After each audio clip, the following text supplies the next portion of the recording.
আপনি কি হন ভাই? আমরা এখন ভাই না। আসসালামু আলাইকুম রহমতুল্লাহ। সম্মানিত দর্শক মন্ডলী, আসলে রোগী দেখার পরে স্বাভাবিক কথা বলার মতো কোনো মেজাজ থাকে না। কারণ আসার সাথে সাথে ভাই বললেন যে একটা গুলি লাগার পরে আমি খুব দৌড় দিয়ে চলে গেছি। আমি এর একটু আবেগ শুনতে চাই যে আপনি আল্লাহর জন্য, নবীর জন্য যে আজকে গুলি খেয়েছেন, আপনার কাছে কেমন লাগতেছে এখন? ভালো লাগে। ভালো লাগে? হ্যাঁ, আমি ভালো লাগে? মৃত্যু প্রস্তুত, মৃত্যু বরণ করতে ভালোবাসা মৃত্যু হ্যাঁ প্রস্তুত। প্রস্তুত প্রস্তুত। গুলি লাগছে তো কেমন লাগছে আপনার কাছে? আমি মনে করছি আমি নাই ওই জায়গায়, ঠিক আছে। তারপর একটা দৌড় দিছি, আমাকে 3জন মানুষ নিয়ে মেডিকেলে চলে গেছে, ঠিক আছে। ও পুলিশ মারছে গুলিটা। হ্যাঁ, পুলিশে অনেক মানুষ অত্যাচার করছে, কম হইলে 50 জন। শুধু ঘটনাটা হয়েছে কি, একদিন আগে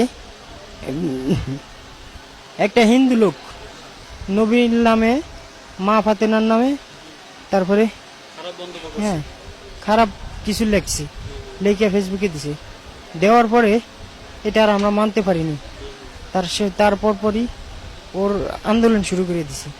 তারপরে বলছে যে কালকে মাইকিং করে সবাইরে বলে দিছে, তোমরা সবাই জনসভায় আসবা, জনসভায় আইসা তোমরা সবাই আসবা 11টায়, ঠিক আছে। তারপরে আমাদের, আচ্ছা আমি একটু বলি, তারপরে আমাদের এলাকার বড়, শুনেন না, তারপরে আমাদের এলাকার বড় হুজুররা কি করলো, 10টায় শেষ করে দিছে। তারপরে 10টায় যদি শেষ করে, তারপর আমাদের দূর দূরান্ত এলাকার যেই মানুষগুলো আছে ওরা তো আসতে পারে। আসলে এই ভাই আবেগ, আসলে সে আবেগ ধরে রাখতে পারতেছে না, আসলে অনেক কষ্ট হচ্ছে। আপনারা দেখছেন যে এখানে বুকে প্রায় নাভির উপরে, বুকের মধ্যে গুলি করছে। এই নৃশংস এই অত্যাচার, এই জুলুম একমাত্র মাওলাই কারীমের দরবারেই পেশ করছি। অনেক কষ্ট আল্লাহ তাআলা ভাইকে শিফায়ে আজেলা, শিফায়ে দায়েমা, শিফায়ে কুল্লিয়া নসিব করুন। সকলে বলছি আমিন। সমাজ দর্শক মন্ডলী, আমরা ঢাকা থেকে আসছি আমার ওই ভাইকে দেখার জন্য, যারা নবীর জন্য জান দিতে পারে, যারা নবীর জন্য রক্ত দিতে পারে। আর আমরা ঘরে বসে থাকবো, এটা হতে পারে না, এটা হতে পারে না। বাংলার মুসলমান এটা সহ্য করবে না। আল্লাহর কাছে আমরা বিচার চাই, যেন আল্লাহ তাআলাই বিচার করেন। কারণ এই বিচার আমরা কার কাছে দিব? কারো কাছে বিচার দিলে হয়তো বিচার আমরা পাবো না।